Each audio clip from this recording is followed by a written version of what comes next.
Serious. People who married with disabilities, how do you feel about your decision and how does it affect your life? Story 1.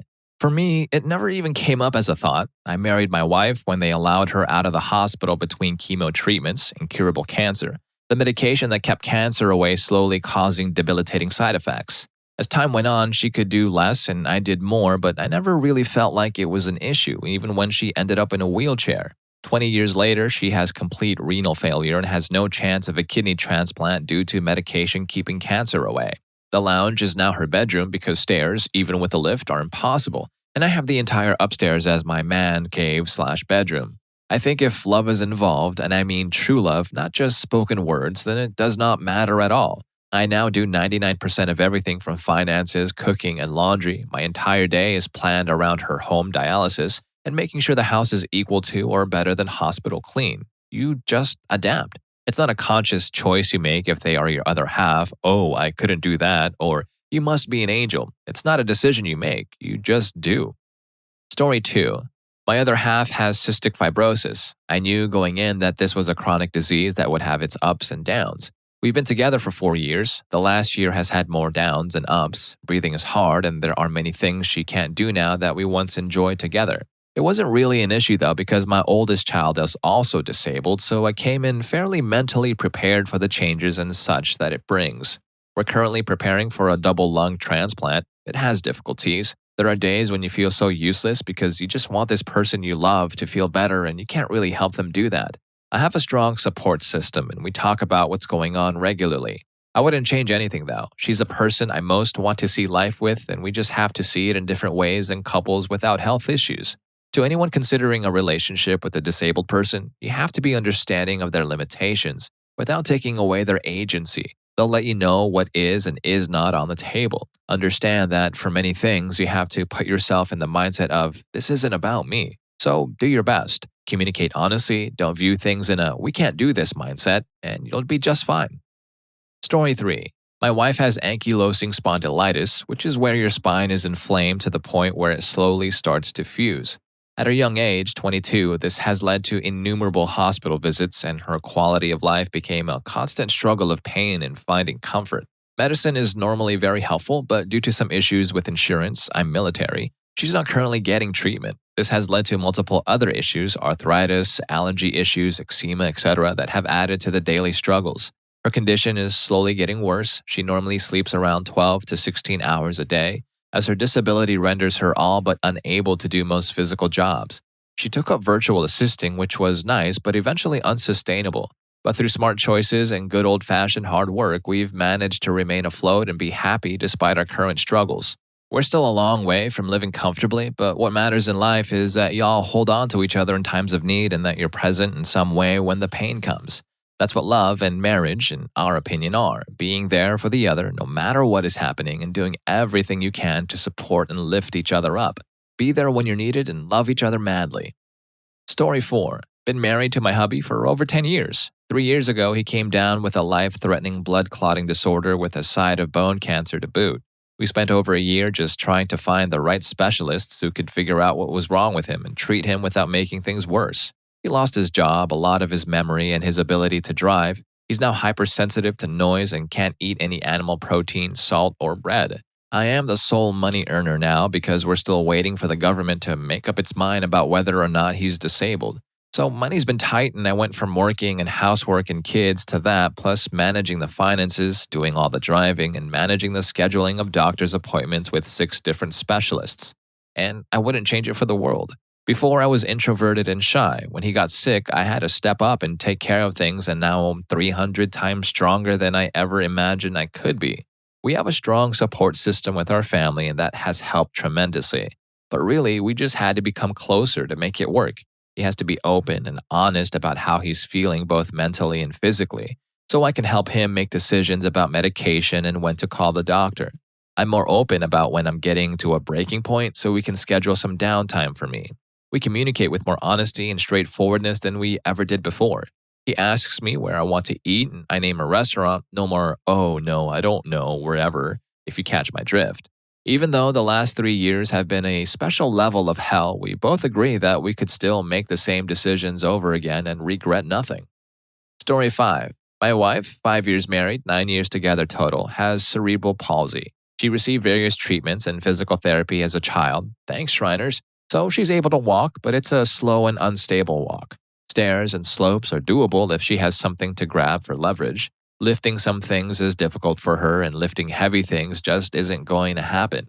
For the most part, you get used to it. I'm aware of what her limitations are, so it is something that's at the back of my mind from time to time. But realistically, as long as I'm there for her to lean on, literally, she's generally pretty capable, albeit physically slower than most others. We have a 2-year-old right now and a second child on the way. I confess I was a little surprised that she made it all the way through the first pregnancies without the need for a wheelchair or a walker of any kind. Actually, having a kid is different though. At 2 years old, my son has reached the point where she can't physically handle him all the time. She basically can't be with him alone for extended periods, which isn't the best for her self-esteem. But I was fully aware that this would be the case before we even conceived, so I don't personally find it a problem when I have to take over certain tasks. She does her fair share, and that's all I can ask of her. Regarding the bun currently in the oven, she tripped the other day, possibly from the added weight, and managed to tear her ACL. This is something that'd be difficult for anybody, but it's been doubly difficult for her. She hasn't even been able to put our son to sleep for the past 2 weeks because of it. That used to be the one time she knew she could handle him. As much as I hate to admit it, I would certainly say that it's one of the most draining things that's happened in our marriage. We'll get over it, but it's just caused some moments.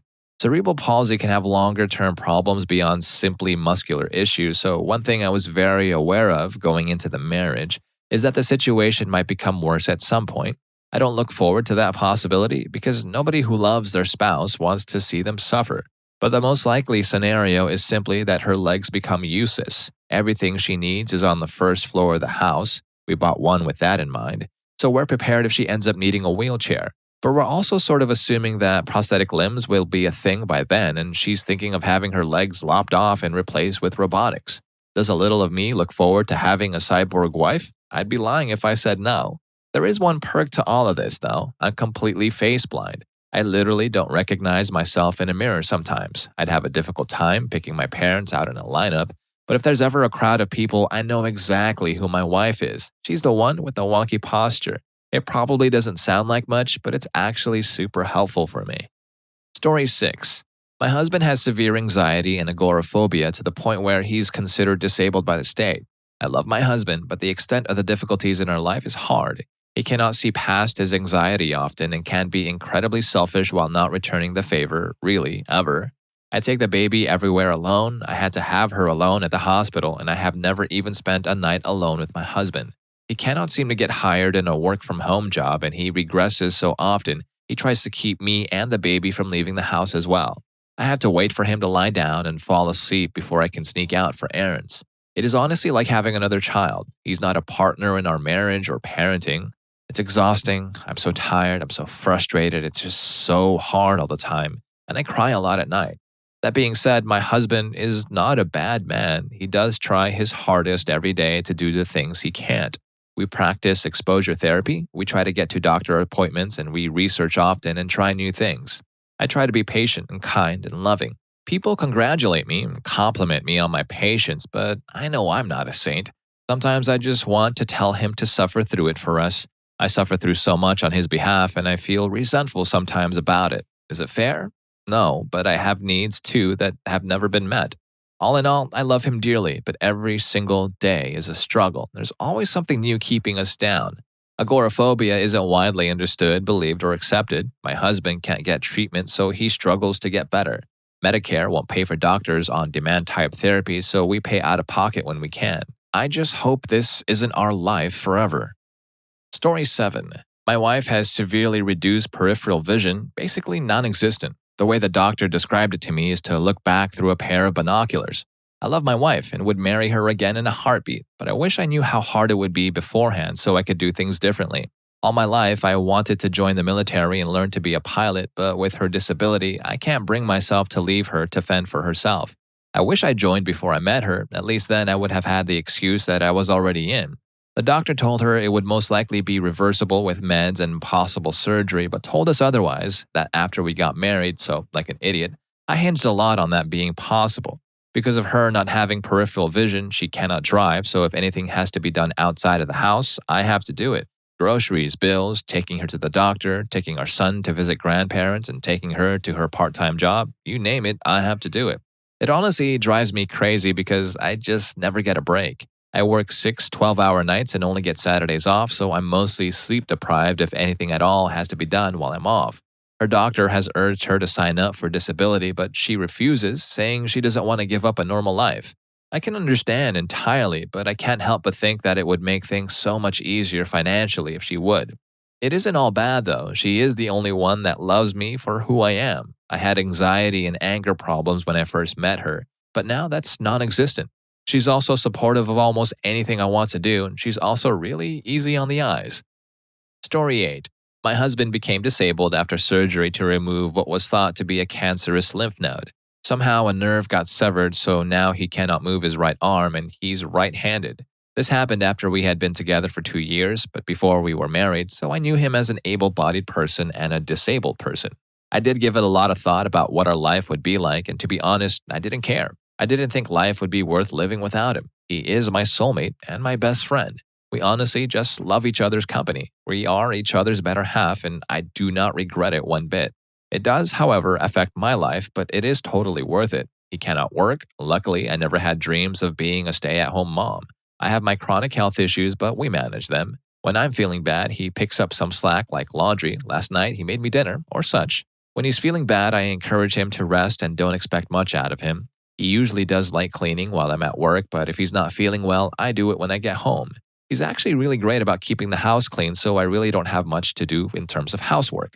The person who suffers the most is our daughter because he can't do all the fun stuff most dads do with their daughters, like toss them up in the air or throw them in the pool. She is really rough and often hurts him by pulling on his bad arm. I worry about what kind of toll it takes on her, thinking she always hurts daddy. But she's in therapy for other issues, so she can always talk to her therapist about things if she needs help. Does it suck that he's disabled? Well, yeah, absolutely. It changed our whole world. But we are resilient and have lots of family support, so we have been able to get to a point in life where we feel like we have a pretty great life despite all the challenges life has thrown our way. Story 9. I regret it immensely. My ex-wife has a litany of gastrointestinal issues. We lived in a hospital for almost a year, racked up tens of thousands of dollars in medical debt. We were married for 7 years and had a bedroom for 6 years. With her condition, I was never angry about it and assumed it was because of her condition, right? So I was the faithful husband. So last year, things also finally started looking better. She gained her weight back, was healthy and happy. We had a mountain of debt, so I took on 2 extra jobs. Our life never returned, but I kept hope. Well, while I was myself to pay the medical debts, she was cheating. Multiple affairs, which of course culminated in talking about divorce. She said I worked too much and was always tired, which was true, but it wasn't like I enjoyed it.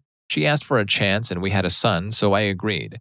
We worked for months, but she put zero effort in, was always late or too sick for counseling appointments. Nothing in the bedroom changed. On January 30th, I paid off all of our debt. I was done. By Feb 4th, she asked for a divorce, wiped the bank account out, and now refuses to leave our house. The best part? She's going after alimony and child support based on income level. I had 3 jobs. Story 10. I married my husband knowing that he will 100% get cancer someday in the future because of a genetic disorder. It's terrifying to me to think about it, but he just accepted it, or acts as he does. Because of this genetic issue, we had to do in vitro fertilization to have kids and be sure they didn't inherit his disorder. It freaking sucked. All the needles, the procedures. And there have been times during the process where I've resented other people for being able to do things the normal way and not have to throw down $30,000 just to have a healthy baby. I've maybe resented him for a few minutes. Mostly, I resented the sheer bad luck he's had. And he married me knowing that I have bipolar disorder, ADHD, and anxiety. I know there have been moments when he's been frustrated with my emotional state and reactions, but mostly he's been very supportive and patient. We had a long-distance relationship for a few years across time zones, and he always wanted me to call him when I had a major anxiety or a panic attack. The one time I didn't call him because I didn't want to wake him up and told him about it later, he got upset. Probably not the right word, but he wasn't happy that I chose to suffer through it alone. He supported me through severe depression and didn't say a single thing to imply that I should just get through it or whatever other crap people with mental illnesses usually hear. I know there will be moments where we get annoyed at each other and get to feel that one of us is using the disability as an excuse to be crappy, but that's normal and we've learned to talk to each other about things. The past few months have been rocky, but that's because the IVF cycle slash pregnancy has been absolute hell for me, so I'm not usually a pleasant person to be around. I don't regret marrying him. I do it all over again. Sure, it's changed my life in some ways and changed his as well, moving to a different country, so changed his life majorly. We complement each other in every other way. Because of his support, my mental issues have become a less major component of my life. They no longer define my existence, they're just something I have to deal with. I just hope that I can be as supportive when he needs me. Now I need to go tell him how much I love and appreciate him. I swear I'm not usually this sappy. I'll just blame the hormones. Story 11. My husband is deaf. With hearing aids, he can hear okay. Honestly, I kind of forget about it unless we are in social situations and he struggles to follow a conversation. The one thing which was quite difficult was when we had our son. He wouldn't hear him overnight, and I'd be jealous of his uninterrupted sleep, so I would just scowl at him peacefully sleeping at night. Also, I can't watch TV without subtitles now, even if he's not here. Married life is good. Story 12. My wife was born with Fabry disease, but we didn't realize that's what it was until our oldest son was diagnosed with it too. Getting a diagnosis helped to make our relationship better. I thought she was exaggerating the amount of pain she was in and how tired she was all the time. Now that we have a teenager who falls asleep eating dinner after baseball practice, I feel guilty for all those years of thinking she could just pull through it. There are some things she can't do that I have to take over for. That's fine though. We all have our strengths and weaknesses. Story 13. My husband is 100% disabled through visual acuity and now suffers from PTSD, depression, and chronic pain. He's on a ton of meds, and I can't count on him for very much. Whatever I can count on is a 7-year-old to do is what I can depend on him for. I hate it, and I hate myself for not being more understanding and just being more for him. I didn't imagine my life would be like this. I wanted a best friend to talk to do things with, and go out and experience the world. Instead, I'm stuck alone taking care of my toddler and feeling alone and having no one to depend on. It's lonely. I imagine my life would be filled with laughter, silly banter, and late-night conversations. Instead, I'm alone while he passes out from pills in the guest room. Story 14. My wife is physically disabled from a very bad stroke about a decade ago, which messed up the use of her right side. This occurred a few years before we met, so I've only ever known her while she's handicapped. She tries to do simple things on her own but asks me often for help with many tasks, sometimes several times a day. It doesn't bother me really, and I know she's appreciative.